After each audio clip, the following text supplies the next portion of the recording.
partisanship. I'm going to interrupt you for only one person right now, the Attorney General, Jeff Sessions, set to make the announcement right now at the Department of Justice. I'm here today to announce that the program known as DACA that was effectuated under the Obama administration is being rescinded.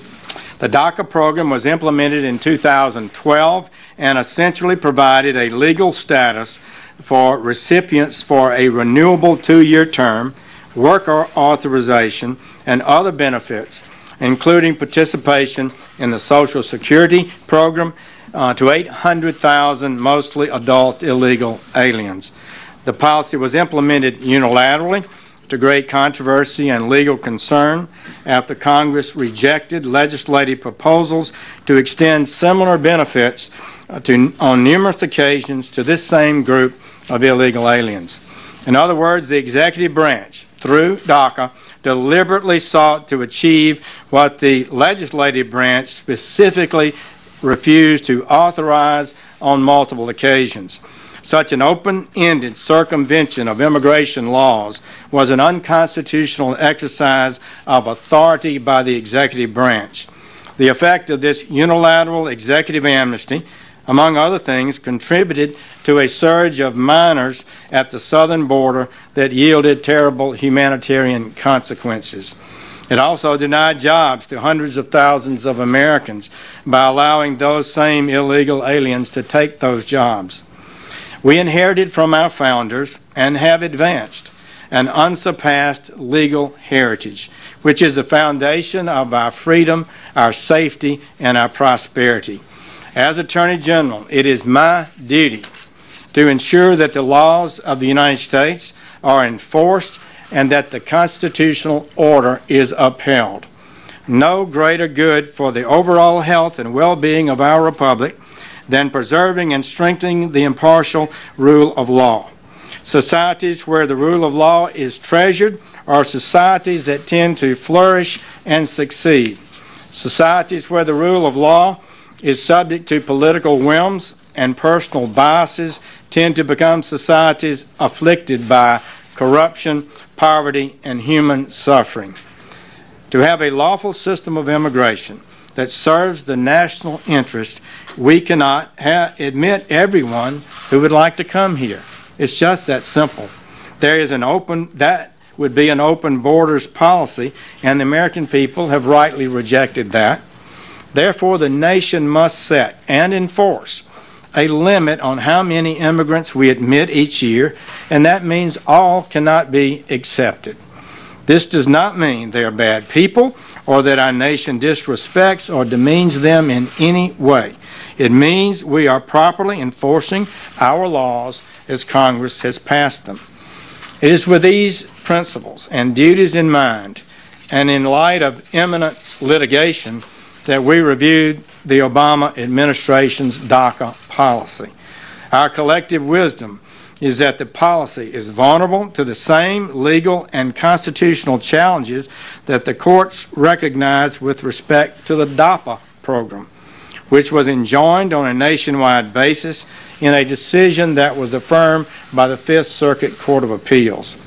The Fifth Circuit specifically concluded that DACA had not been implemented in a fashion that allowed sufficient discretion and that DAPA was foreclosed by Congress's careful plan, close quote. In other words, the immigration law that Congress passed foreclosed this possibility of DACA. In other words, it was inconsistent with the Constitution's separation of powers. That decision was affirmed by the Supreme Court on an equally undivided basis. If we were to keep the Obama administration's executive amnesty policy, the likeliest outcome is that it would too be enjoined just as was DAPA. The Department of Justice has advised the President and the Department of Homeland Security that the Department of Homeland Security should begin an orderly, lawful wind down, including the cancellation of the memo that authorized this program. Acting Secretary Duke has chosen appropriately to initiate a wind down process. This will enable the Department of Homeland Security to conduct an orderly change and fulfill the desire of this administration to create a time period for Congress to act should it so choose.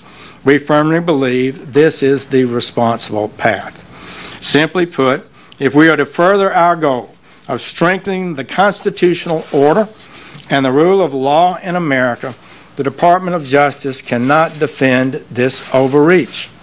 George Washington University law professor Jonathan Turley, in testimony before the House Judiciary Committee, was clear about the enormous constitutional infirmities raised by this action.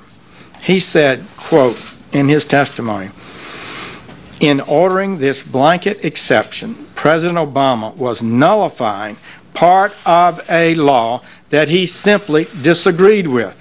If a president can claim sweeping discretion to suspend key federal laws, the entire legislative process becomes little more than a pretense.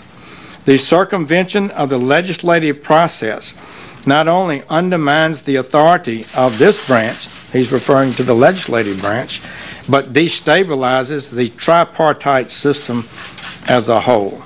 So this is not a little matter. Ending the previous administration's disrespect for the legislative process is an important first step. All immigration policies should serve the interests of the people of the United States, lawful immigrant and native-born alike. Congress should carefully and thoughtfully pursue the types of reforms that are right for the American people. Our nation is comprised of good and decent people who want their government leaders to fulfill their promises and advance an immigration policy that serves the national interest. We are people of compassion and we are people of law. But there is nothing compassionate about the failure to enforce immigration laws. Enforcing the law saves lives, protects communities and taxpayers, and prevents human suffering.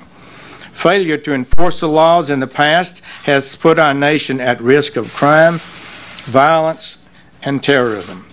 The compassionate thing to do is end the lawlessness, enforce our laws, and if Congress chooses to make changes to those laws, to do so through the process set forth by our founders in a way that advances the interests of the American people.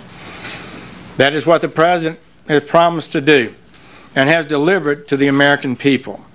Under President Trump's leadership, this administration has made great progress in the last few months toward establishing a lawful and constitutional immigration system.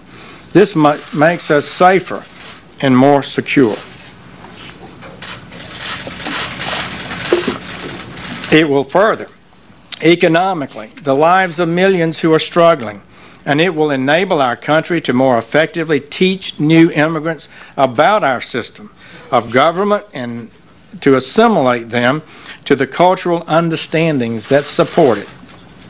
The substantial progress in reducing illegal immigration at our border seen in recent months is almost entirely due to the leadership of President Trump and his inspired immigration officers.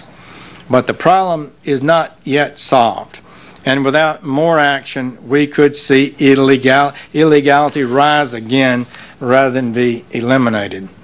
As a candidate and now in office, President Trump has offered specific ideas and legislative solutions that will protect American workers, increase wages and salaries, defend the national security, ensure the public safety, and increase the general well-being of the American people.